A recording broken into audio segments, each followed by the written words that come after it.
تو یہ جو 6 آیات ہیں وہ کہتے ہیں ان 6 آیات کے اندر جو بابرکت رات رپورٹ ہوئی ہے وہ شب برات یعنی شعبان کی 15ویں رات ہے، اور کہتے ہیں دیکھیں اس میں واضح ہے کہ اس رات میں ہر اہم کام فرشتوں کے سپرد اللہ تعالیٰ کر دیتا ہے۔ جو آپ نے سنا ہے کہ جی وہ پورے سال میں جن لوگوں نے مرنا ہوتا ہے ان کے نام بتا دیے جاتے ہیں، اسی طریقے سے کس کو کتنا رزق ملنا ہے وہ بتا دیا جاتا ہے، ہر طرح کے امپورٹنٹ کام سپرد کر دیے جاتے ہیں۔ حالانکہ قرآن اگر یہ کہہ رہا ہے نا کہ ہم نے اس قرآن کو ایک بابرکت رات میں نازل کیا، تو پھر سب سے پہلے تو قرآن سے ہی پوچھنا چاہیے کہ وہ بابرکت رات کس مہینے میں آتی ہے، وہ کون سی رات ہے، اور اگر قرآن میں نہ ملے تو پھر صحیح الاسناد احادیث میں۔ لیکن اللہ کا شکر ہے کہ صحیح الاسناد احادیث تک جانے کی نوبت ہی نہیں آتی، قرآن حکیم نے خود بتا دیا ہے کہ قرآن کب نازل ہوا۔ وہ سورۃ البقرہ میں مشہور آیت شہر رمضان الذی انزل فیہ القرآن، رمضان کا مہینہ ہے وہ جس میں قرآن نازل ہوا۔ ہدی للناس، پوری انسانیت کے لیے یہ ہدایت ہے۔ کہتے ہیں صرف نیک لوگوں کو ہدایت ملتی ہے، نہیں، قرآن کہہ رہا ہے پوری انسانیت کے لیے۔ اور وہ جو سورۃ البقرہ کے سٹارٹ میں ہے ہدی للمتقین، اس سے بھی مراد ہے پوری انسانیت، اور پوری انسانیت میں وہ لوگ جو ڈر جائیں اس تصور سے کہ جس رب نے ہمیں ہماری مرضی کے بغیر پیدا کیا وہ قیامت والے دن ہمیں پوچھے گا۔ متقی سے مراد یہ نہیں ہے کہ کوئی صرف پرہیزگار لوگ مراد ہے، ڈر جانے والے لوگ۔ ہدی للناس، پوری انسانیت کے لیے ہے یہ ہدایت۔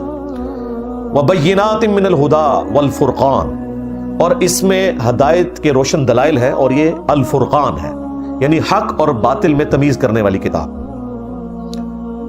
اور یہ الفرقان کی صفت صحیح بخاری میں ہمارے محبوب امام کائنات سید الاولین والآخرین شفیع المذنبین رحمت للعالمین سیدنا و مولانا امام اعظم محمد رسول اللہ صلی اللہ علیہ وآلہ وسلم کے لیے بھی رپورٹ ہوئی۔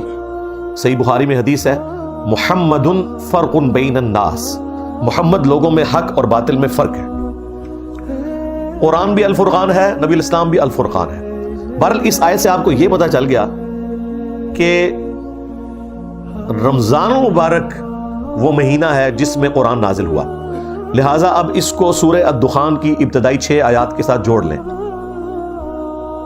جس میں اللہ تعالیٰ نے فرمایا تھا حامیم والکتاب المبین انا انزلناہ فی لیلۃ مبارکۃ انا کنا منذرین، ہم نے اسے بابرکت رات میں نازل کیا اور ہم ڈر سنانے والے ہیں۔ تو وہ بابرکت رات رمضان المبارک کے اندر ہے، یہ کسی مفتی کا فتویٰ نہیں ہے، کسی صحابی کا فتویٰ نہیں ہے، یہ اللہ تعالیٰ نے خود بتا دیا قرآن کے اندر۔ لہٰذا اب وہ کہانی تو ختم ہوگی کہ قرآن حکیم جو ہے وہ شعبان کے اندر نازل ہوا ہے۔ اب چونکہ انہیں پتا تھا کہ قرآن اس کے خلاف ہے، انہوں نے نئی کہانی ایک گھڑی جو میں آپ کو سٹارٹ میں بتا چکا کہ نہیں جی قرآن 2 دفعہ نازل ہوا ہے، ایک دفعہ لوح محفوظ سے آسمان دنیا پہ، وہ ہوا تھا شب برات شعبان کی 15ویں رات، اور دوسری دفعہ جو نازل ہوا آسمان دنیا سے زمین پر وہ کہتے ہیں وہ رمضان میں ہوا۔ ہم کہتے ہیں لکھا کدھر ہوا ہے، کہتے ہیں بزرگوں نے بتایا۔ یہ تو اتنا بڑا ٹروتھ تھا کہ قرآن میں آنا چاہیے تھا کہ شعبان کا مہینہ ہے وہ جس میں ہم نے قرآن کو نازل کیا لوح محفوظ سے آسمان دنیا پر، اور رمضان کا مہینہ ہے وہ جس میں ہم نے قرآن کو نازل کیا آسمان دنیا سے محمد رسول اللہ صلی اللہ علیہ وآلہ وسلم کے قلب اطہر کے اوپر۔ لیکن قرآن و سنت بالکل خالی ہے اس سے۔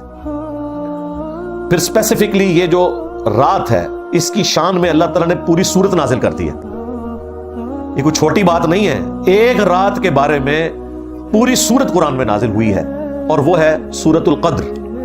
قدر عربی زبان میں کہتے ہی تقدیر کو ہے، ڈیسٹنی کی رات جس میں تقدیر کے فیصلے ہوتے ہیں۔ ایک تو سب سے بڑا فیصلہ ہوا یعنی قرآن نازل ہوا۔ اللہ تعالیٰ کے اس کائنات کے لیے جو بڑے بڑے فیصلے ہیں ان میں سے اگر کوئی ٹاپ آف لسٹ فیصلہ ہو سکتا ہے وہ قرآن کا نزول ہے۔ انسانیت کے ساتھ آخری دفعہ اللہ تعالیٰ نے اپنے پیغمبر صلی اللہ علیہ وآلہ وسلم کے ذریعے کلام فرمایا، تو اس سورت کا نام ہی سورۃ القدر ہے، یعنی تقدیر والی سورت جس میں ڈیسٹنی تقدیر کے فیصلے ہوتے ہیں۔ عزت والی رات یہ بھی ترجمہ کیا جا سکتا ہے۔ یہ سورت نمبر ہے 97۔ انا انزلناہ فی لیلۃ القدر، بے شک ہم ہی نے اس قرآن کو نازل کیا ایک عزت والی رات میں، ایسی رات جس میں اللہ کی تقدیر کے فیصلے ہوتے ہیں۔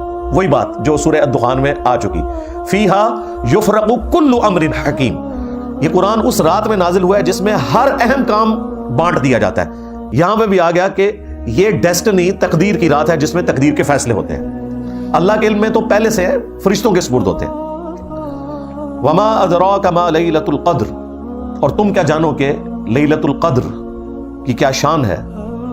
لیلۃ القدر خیر من الف شہر، یہ تو وہ رات ہے لیلۃ القدر جو 1000 مہینوں سے افضل ہے. یعنی اس رات میں عبادت کرنا 1000 مہینوں، آلموسٹ 90 سال کے قریب بنتا ہے یہ عرصہ، اس سے افضل ہے. تنزل الملائکۃ والروح فیہا باذن ربہم من کل امر، اس رات میں فرشتے نازل ہوتے ہیں اور روح قدس یعنی جبرائیل علیہ السلام بھی اس رات میں نازل ہوتے ہیں اپنے رب کی اجازت سے، ہر طرح کا کام لے کر جو اللہ تعالیٰ ان کے سپرد کرتا ہے. سلام، یہ رات سلامتی کی ہے.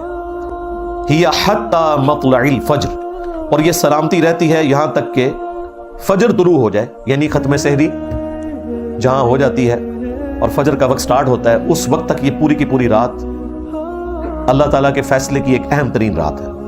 اور رات کی ڈیفینیشن اسلام میں ہے غروب آفتاب سے لے کر فجر کا وقت داخل ہونے تک، یہ پوری رات.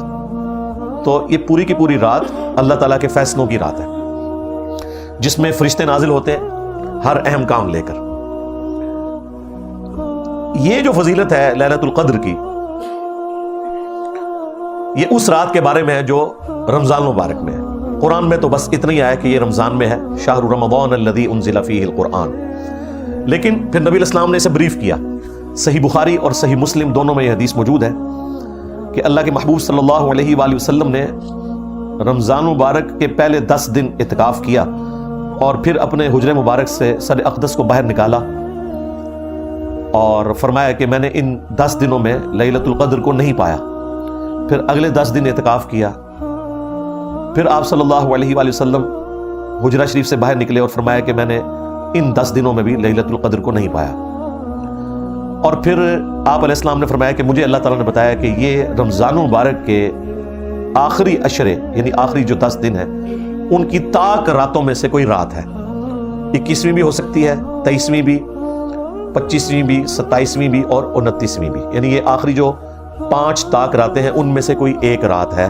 نبی علیہ السلام کو وحی کے ذریعے بتایا گیا. تو تم اسے رمضان مبارک کے آخری عشرے کی طاق راتوں میں تلاش کرو. تلاش کرنا مطلب یہ نہیں کہ کچھ آپ کو نظر آنا ہے. یہ پبلک میں مشہور کیا ہوا ہے جی سمندر کا پانی شہد سے زیادہ میٹھا ہو جاتا ہے، اور خدا نہ آ جائے گوریا نے کدھر سن لیا نا پہلے تھوڑی مٹی پلید ہوئی ہے.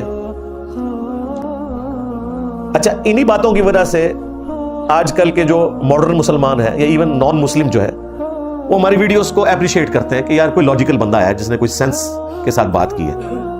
لیکن ہمارے مسلمانوں میں گھسے ہوئے لوگ اس کو غلط رنگ دیتے ہیں کہ جی انجینئر صاحب ان کے اعلی کار ہیں.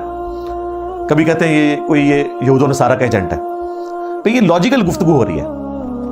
اس سے زیادہ سخت الفاظ میں اہل حدیث مکتب کے لوگ کرتے تھے، لیکن ان کے فرقے سے ان کو نقصان نہیں ہوا. نقصان تو ہوا ہے ہماری دعوت حق سے جو نبی علیہ السلام کی مبارک دعوت حق ہے، اس لیے انہیں تکلیف ہو رہی ہے.